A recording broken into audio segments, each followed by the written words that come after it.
Nasa linya natin mga kaibigan, si Senator Bongbong Marcos. Senator, magandang araw po sa inyo. Magandang araw sa inyong lahat at magandang araw sa mga nakikinig. Apo. Good afternoon po. Opo, Senator, ang inyong po reaksyon sa pagpanaw ni Senadora Miriam Defensor Santiago? Well, siyempre, pagka ganyan klaseng isang kaibigan at isang nagseserbisyo sa publiko na nagbigay ng serbisyo sa bansa ay nawala, ay talagang napakalungkot. At hindi lamang dahil siya ay kaibigan ko, nalulungkot din ako dahil nawalan ng Pilipinas ng isang serbisyo publiko na napakagaling, napakahusay, napakatapang, napakasipag. At alam naman natin na ang ating senadora ay talagang maraming ipinaglaban yung sa mga kanyang paniniwala. Opo. At yung ginamit niya, ang talino niya, ang husay niya, ang lakas niya para tulungan ang taong bayan. Kaya malaking nabawasan ang ating pagsiservisyo sa ating mga kababayan. Ano po ba yung mga magandang aral ang napulot nyo kay Senadora Miriam na report naging running mate nyo siya nito nakarang eleksyon? Ay, talagang ang pagkakakilala ko kay Senator Miriam, nagsimula yan noong 2010 dahil pareho kaming tumakbo ng senador sa ilalim ng ticket ni Senator Manny Villar nung tumatakbo si Senator Manny ng Pangulo. At nakakasama ko siya at dahil nga sa kampanya, alam niyo naman, mahahaba ang pinupuntahan niyo. Marami kaming napupuntahan na matagal ang aming usapan. At unang-una, alam naman natin yung humor ni Senator Miriam at pagkakasama, masarap kasama yan dahil patatawanin. At kung yung sa naman tungkol sa mga seryosong bagay, talagang malalim mag-isip at maraming magaling na abogado, naging judge. At alam naman natin na yung mga constitutional na issue ay siya talagang nanguna sa Senado at pati na sa judiciary. Kaya ang nakita ko sa kanya, ang isang katangian na palagay ko hindi natin nakikita ng gaano kadalas, ay ang isang tao na nauunawaan at yung mga komplikadong bagay, komplikadong issue tungkol sa pamahalaan. Ngunit yung mga komplikadong bagay, yung tungkol sa constitutionality, tungkol sa batas, lahat yan, ay lagi niyang iniisip, ano ba talaga ito, magandang usapan natin dito, ang kakanda ng ginagamit nating salita, ano ba talaga ang magiging epekto sa pangkaraniwang mamamayan. Lagi niyang ibinababa lahat ng aming ginagawa. At lagi niyang ibinababa sa ganun. Dahil sabi niya, wala naman, lahat naman ito para tumulong tayo, para magservisyo tayo. Kaya kahit na yung kanyang mga biro, yung mga kanyang patawa, pagkatapos mong tumawa, mapapaisip ka pa rin. At sasabihin mo, ano yung joke na yun, may leksyon na nakatago doon. At pag pinag-isipan mo yung sinabi niya, meron talaga kang matututunan. Yan ang isang bagay na masasabi ko nung kakausap ko si Senator Miriam, ako, siguro yung mga ibang nakakausap niya, ganun din ang masasabi. Basta bawat pagkakataon na makipag-usap ako, na mag-usap kami ng masinsinan, may natututunan ako sa kanya. Kailan niyo po ba huli nakausap at nakita si Senadora, sir?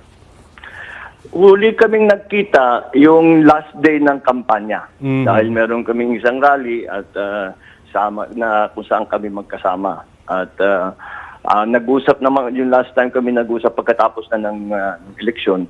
At pinapayuhan niya ako tungkol sa aking naging protesta. Sabi niya, parehong nangyari sa atin. Sabi niya, nanalo naman tayo sa eleksyon. Yung COMELEC lang ang tumalo sa atin. Kaya itong protesta, dapat ito yung gawin mo. Mga legal advice, political advice. Dahil nga, sabi niya, dinaanan ko na rin yan, kaya meron ako maipapayo sa iyo. Opo.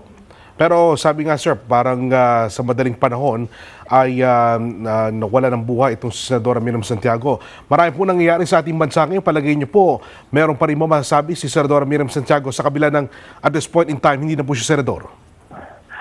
Ay, naku, palagay ko kailangan natin ng ilang nila pero isa lang siguro yung ganyan . palagay, hindi, one of a kind yata mabuti sana kung may lumitaw dyan na matibay-tibay, ganun din kagaling at ganun din katapang. Opo. At yan ang pangangailangan lagi natin pangangailangan para tulungan ang taong bayan. Pero palagay ko mag-aantay tayo bago tayo makakita uli ng ganyan klaseng personality na talagang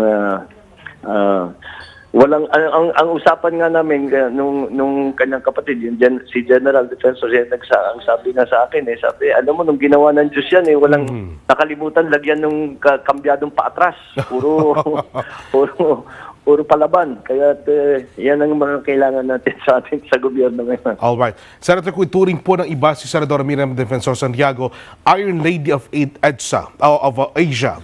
Kayo po naman, sir, paano nyo ba itinuturing na si Senadora Santiago?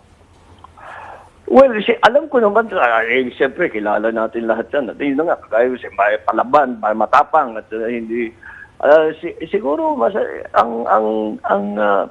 ako naman sana ang tingin ko sa kanya ay bilang isang kaibigan at ako sana naman ganun din ang kanyang tingin sa akin. Ngunit on the professional side talagang wala ka masabi dahil very professional siya, very talaga yung lahat ng yung mga committee niya, lagi niya akong kinukuha dahil lagi akong sinasabi ko sa kanya na kung ikaw ang chairman, kung pwede akong mag-vice chairman o membro ako kasi gusto ko yung style niya magtrabaho. Talagang kumpleto, detalyado talaga. Talagang yung mahusay na abogado, ganun talagang sistema niya. Alright. At yan ang parang in a way masasabi mentor ang tingin ko sa kanya ang relasyon namin in many ways. Pero again, siyempre dahil nga kagaya ng sabi ko hindi ko talaga paulit-ulit ko sinasabi na napakasarap kasama dahil unang-una ipaglalaban ka kung kaibigan ka niya at ang nangyari kami sa aming pag-uusap ang lumabas sa mga issue na hinaharap ng Senado, na hinaharap ng Pilipinas, ay karamihan ay pag nagsasang-ayon kami kung ano yung solusyon, kung paano ang dapat gawin, sinong nagkamali, sinong magaling, sinong mahusay. So, kaya naman, napakalaking karangalan para sa akin nung pagpili sa akin bilang vice-presidente niya. Dahil kilala naman natin Senator Miriam, naku, pagka medyo mahina ka talagang pagsasabihan ka na mabuti. Kaya ibig sabihin, may tiwala siya sa kakayahan ko. Kaya napakalaking vote of confidence nga ang kanyang binigay sa akin. Kaya kahit papano, kagaya ng nangyayari kapag yung isang malapit sa iyo at isang hinahanga mo ay nawala at panaw na, parang kulang ang aking pasasalamat sa kanya. Opo. Dahil sinasabi nyo nga, Senator, na si Senadora Santiago talagang palaban, at talagang isang mahusay na politiko. At this point in time, tuloy po ba ang laban po ninyo sa pangalong pagkapangulo? Laban kay... Oo, tuloy-tuloy ang aming protesta. Kasi marami talaga kaming hawak, lalo na nung pagkatapos ng halalan, lalo na nung pagpalit ng administrasyon, ang dami talagang naglabasan at lumapit at sinabi marami kaming nakita, marami talagang problema sa amin ganitong nangyari. At kinuha naman namin lahat ng ebidensya yon. Kaya kami ay handang-handa na ipresenta sa Presidential Electoral Tribunal, yung mga Supreme Court Justice, at para ipakita na talaga sa maraming area, maraming problema, tapos meron yung halatang-halata na pandaraya na ginawa. Kaya yun ang aming inaabangan ngayon, na bigyan na kami ng pagkakataon para ang pinaglalaban ngayon namin na issue ay yung pag-preserve nung mga BCM, nung counting machines. Dahil ang COMELEC ipinipilit na burahin lahat ng data, yung mga card, pati yung mga lahat yun kailangan natin yung mga card na yun, kailangan natin yung mga data na yun para ipakita na meron talagang malaking anomalya na nangyari.